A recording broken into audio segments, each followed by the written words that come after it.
Fabian Addicts? This is Kristine Stokes, your host of FabViewLous podcast, where we feature all the glitz and the glamour and the real life of Las Vegas people. For today's guests, we welcome the previous winners from Miss Fabulous pageants, Nikki and Maia. Welcome to the show, ladies. So happy to see you. Hey, thank you. So let's just jump right into it. What inspired you to enter the world of pageantry, and how did your journey begin? And along with that, go ahead and say your name and your title and the year that you won. Nikki, let's start with you. I'm Nikki Geildrich. I'm Miss Fabulous Las Vegas Elite 2019. Also, your Miss Fabulous USA 2024. And growing up in Tennessee, I did a few pageants in high school, but it was nothing too serious for me. But in 2019, my boyfriend at the time, he came home and said, hey, there's this pageant called Miss Fabulous Las Vegas. I think you should join. I think you would win. And he happened to meet the founder, Miss Ellen, at Seafood City. So I ended up reaching out to Miss Ellen and joining the pageant in 2019. And after I met Ellen and all the girls, I was really excited and I really wanted the crown. So I told myself I'm going to put in the work and really do my best. And I ended up winning that year, 2019, for Miss Fabulous Elite. Wow. Yay, congratulations. Thank you. And then you've been with us ever since. Ever since. Yeah, I think 6, going on 7 years now. Wow. Oh, see, fabulous family. Maya, how about you? Hi everyone. Hi Kristine. My name is Maia Ilastron and I won Miss Fabulous 2024 People's Choice. I didn't really plan on doing a pageant at all last year. It just came about when I met Miss Ellen. She was one of my clients for catering. Kristine reached out to me to prepare for her birthday party. Yeah. Oh, and wow. Yeah. Yeah, that's where it all started. So after a few meetings with them, I went to one of the meetings where all the queens were there. And then I saw, their sisterhood, and then Miss Ellen just casually threw out the question, do you want to join? And I'm like, oh, I don't think I can do it. He said, why not? Everybody can do it. So it kind of just marinated in my mind. I'm like, okay, maybe I'll give it a try. Yeah. It's something really out of my plan.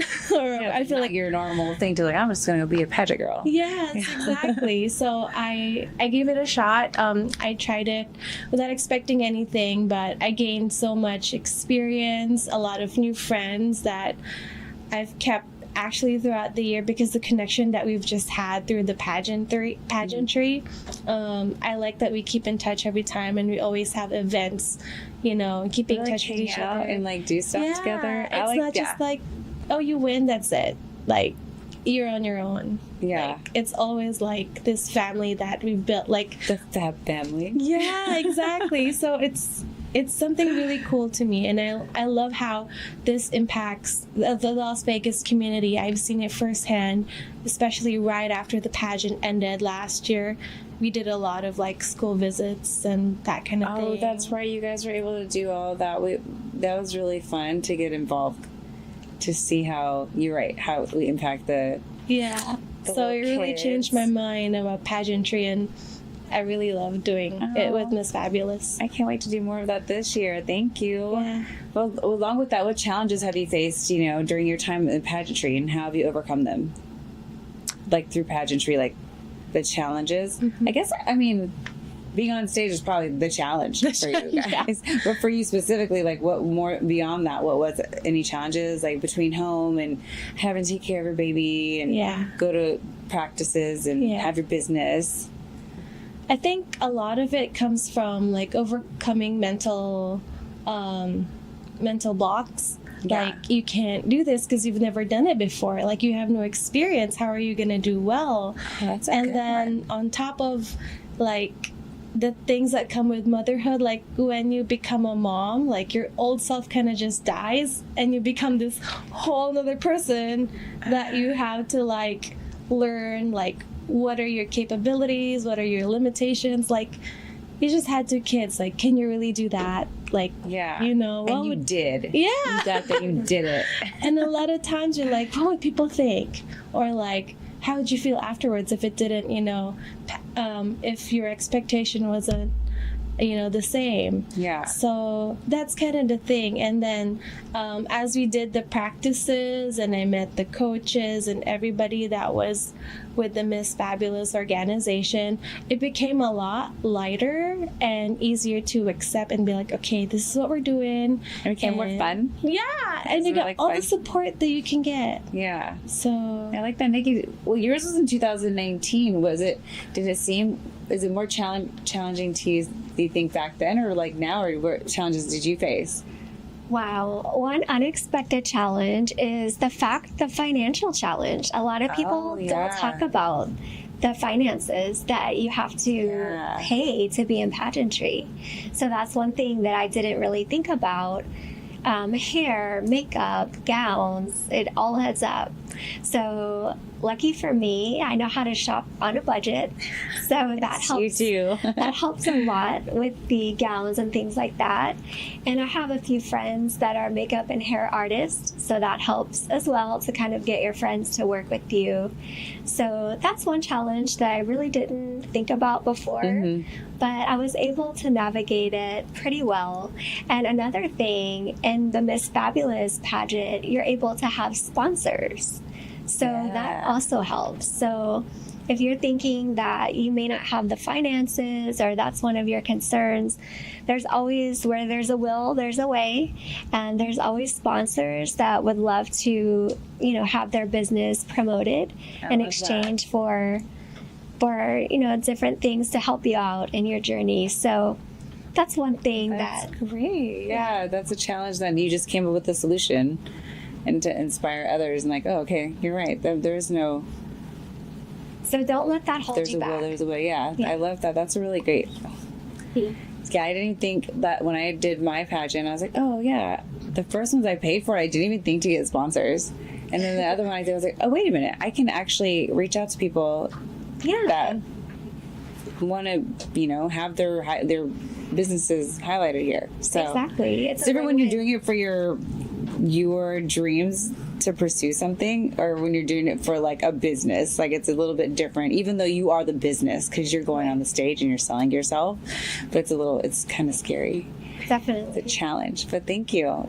So balancing pageantry, studies, work, children. You mentioned how you managed through that. What are things that you just do that help you get through life? So I want to say around that time, my time management was like all jumbled up, because it was like about the same time as holiday season was starting to roll in. And then we had... So we're really busy with parties and catering. Yeah. Wow. So there was a time where I had to really prioritize, and I knew that I committed to this pageant, and I knew that, I want to get the most out of it. So I prioritized pageantry, and I didn't take on as many clients as I could. Oh, that's good. Yeah. Okay. So, because I know that the pageant is like an investment, like a self-improvement investment. And it is. This whole year, this whole 2025 has opened a lot of doors for me because of the pageant. And I'm really glad that, I was able to prioritize it, and now it's paying off. Wow, that's so cool. Yes. I love hearing. We'll have to elaborate more on that. But Nikki, I want to hear how did you manage all this? I'm really a list person. Wow. I'm a Virgo, so I'm very detailed when making my plans for the week, the day, the month, even the year. So that really helps me to get my thoughts out and onto paper. And when I have a schedule, I'm able to really stay focused on what needs to be done and make sure that I accomplish everything. And I don't like to have any time that's wasted or any downtime. If I have downtime, I want to be doing something productive, whatever that may be, whether it's, using my red light mask while after I have my coffee, or your detox bed. Or my detox bed. Yes. So it definitely takes some juggling, but definitely it's something that can be done with the right time management and organization skills. I'm going to have meetings with pointers from you guys later on. So with that, I mean, while we're talking about that, so beyond pageantry, what are your aspirations for the future, and how do you envision utilizing your platforms? And well, what are your platforms? Do you want to, Nikki, want to say what your platform is? And Sure, yes. I have Smile Train. That's something I'm passionate about. And I'm also a huge animal lover. So anything with animals, I love to support, and I hope to do more of that as well as we continue the fabulous journey. well, we'll touch a little bit on Smile Train for those that don't know what Smile Train is, because I didn't know what it was, so you told me about it. I was like, oh, Yeah, that's super Smile cool. Train is an amazing organization that actually focuses and helps young children with cleft lips that were born that way. And it's close to my heart because my brother was actually born with a cleft lip. And with the Smile Train, also the Shriners organization, he was able to get it fixed, and now you would never know. But it's just, there's a lot of support that you need to have when you're dealing with that, whether you're the mother, you're the actual child with that, or your family members. So that's something I'm really passionate about because I experienced that firsthand. Wow, yeah, that's good to know. And then how about animals? Like, how do you want to get in?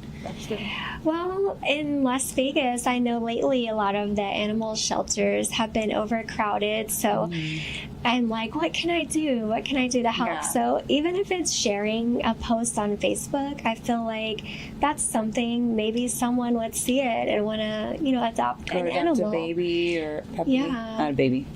A baby And dog.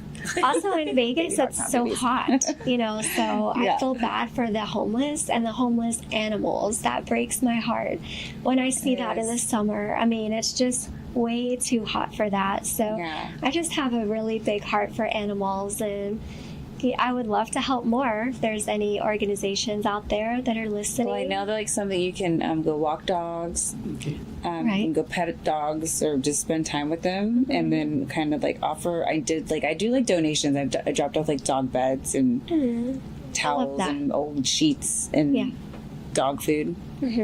So any of that helps. But yeah. And I'd love to organize some stuff involving animals in the future with the ladies. Let's get together and do that for sure. But how about you? How about what's your outside of work your platform, and how do you support it?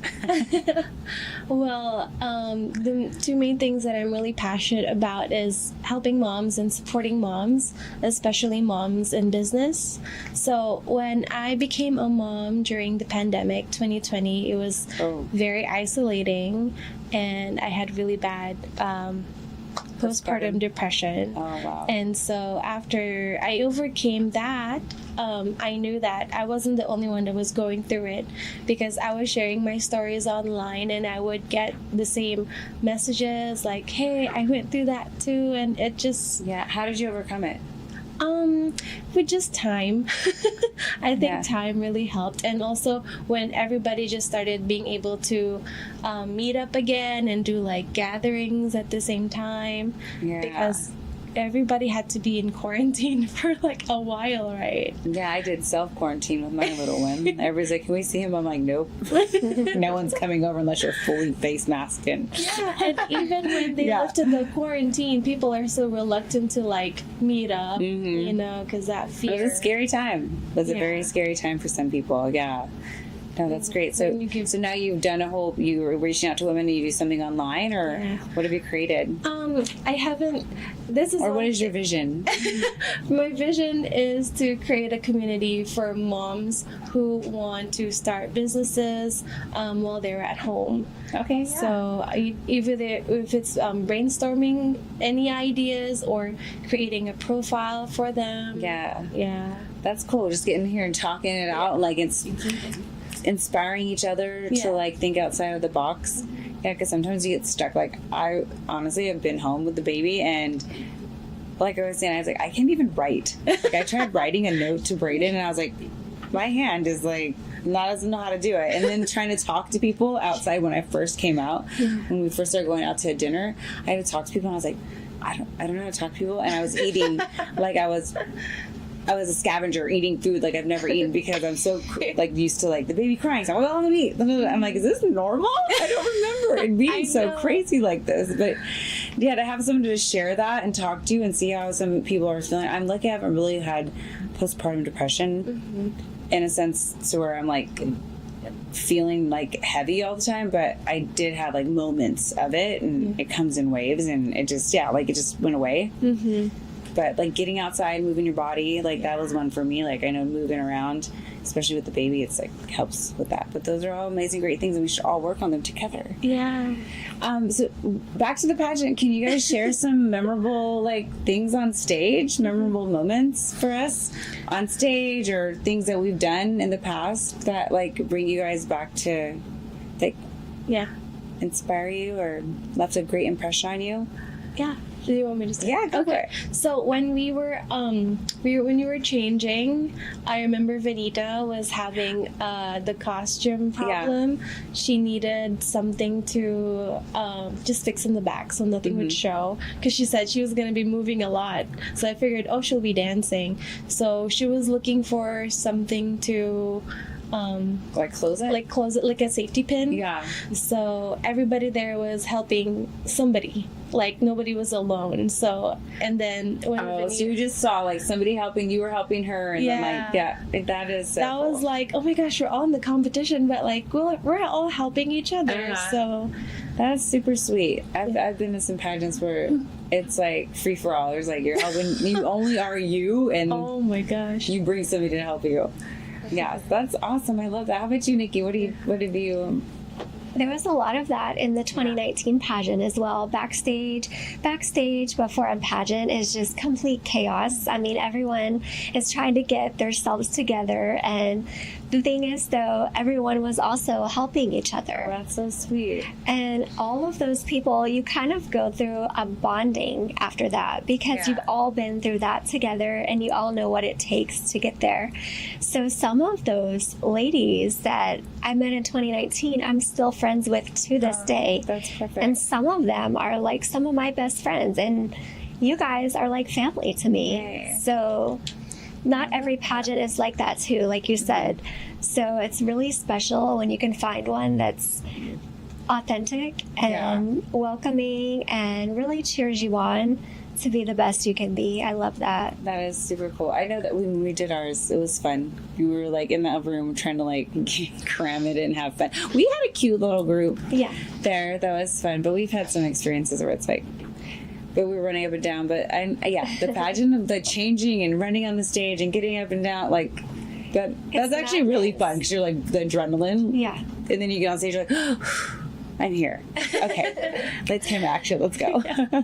And the pageant hangovers are a real thing, right? You like go to sleep? Well, after the pageant, you have so much adrenaline, and the next day you sleep for like the whole day. It's like having a hangover. And your feet hurt. And your feet hurt. I was like, my feet hurt. Because you don't sleep the night before, and you're like anxiety. Then you get there, you do it, and then you're like, my mom is out cold for like 2 or 3 days. Yeah, it takes a lot.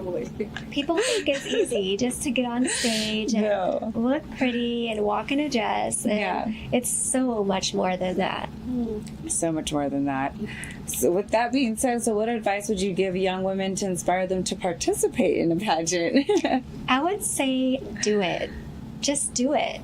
You know, the time is now. Just do it. And if that's your dream, follow your dream. And you never know, your dream might come true, like mine did. Then you might be living your dreams. Yeah. But you'd never know if you don't try. So do it. Just do it. Whatever's holding you back, there's a solution for that. The only thing that holds you back is your mind. I do run into girls who are like, oh, I'm not a pageant girl. And I'm like, I'm not a pageant girl. I don't consider myself. What is a pageant girl? Exactly. Like, what is that? Like, I don't think I'm a pageant girl. I would love to inspire other women to become a pageant girl, if that's what it is, because I love the conversations that we have. We get to connect. We get to help each other through problems or solutions, and just bond and just be friends and have relationships. So I think that's amazing if that's what you consider a pageant girl. Yeah. So I'm all okay with that. How about you, Maia? How would you? And also talk about what's happened after the pageant. Oh, yeah. Like you mentioned that too, but how would you inspire other women to join the pageant along with Nikki's Just Do It? tagline. I want to say, don't be afraid, because you'll love the person who you'll become after the pageant. Oh, I love that. Yeah. That's a good tagline too. Don't be afraid. Don't be afraid. Because really, it transforms you in a way that you would never imagine, because you're supported by many different people of different skills and talents and brilliance. You know, you have people from different countries, different stage of life that are competing, different sets of experiences just pouring into you. Probably that one whole day where everybody just tries to help you and coach you. Yeah. And you just carry that on. I mean, the experience is just unlike anything I've ever experienced, to be honest, because it just keeps keeps giving back. Yeah, it keeps giving back on you. I love that. So that's so cool. We'll talk about it. What happened in the last, and you mentioned it. What has happened since the pageant? Drop a couple little insights of what's happened. So, like I said, like it was like an investment for like self-improvement. Mm-hmm. My confidence definitely, grew. Yeah. And a lot of self-improvement with like the public speaking, these things we do. It helped me become more confident approaching clients. With proposals, like ideas for their businesses, and then I'm able to connect people, faster now, because I know I can do it, because I know I was able to stand in front of people walking across the stage. Yeah. So it's been really great. Yeah. Oh, cool. Nikki, do you have anything to add to that? Definitely. I mean, the Miss FabViewLous Las Vegas pageant really opened a lot of doors. Yeah. For one, it definitely grew my confidence, for sure. But also with modeling, which is something I'm passionate about, it's opened a lot of doors to work with. I saw you in a magazine cover. Yeah, I recently got a cover. So that's something I never would have dreamed to happen. But through the pageant, through knowing the right people and having doors open for you because you have this crown on, there's no limit to what you can accomplish. And I'm excited to see what the future has in store with more modeling and possibly hosting gigs in the future. Oh my gosh. Oh, thank you so much. Love you so much, ladies. But that's all the time we have for now. And it's such a pleasure having you guys here on the show. Thank you for being here. And this is Kristine Stokes signing off. Ciao. Bye, Fanatic.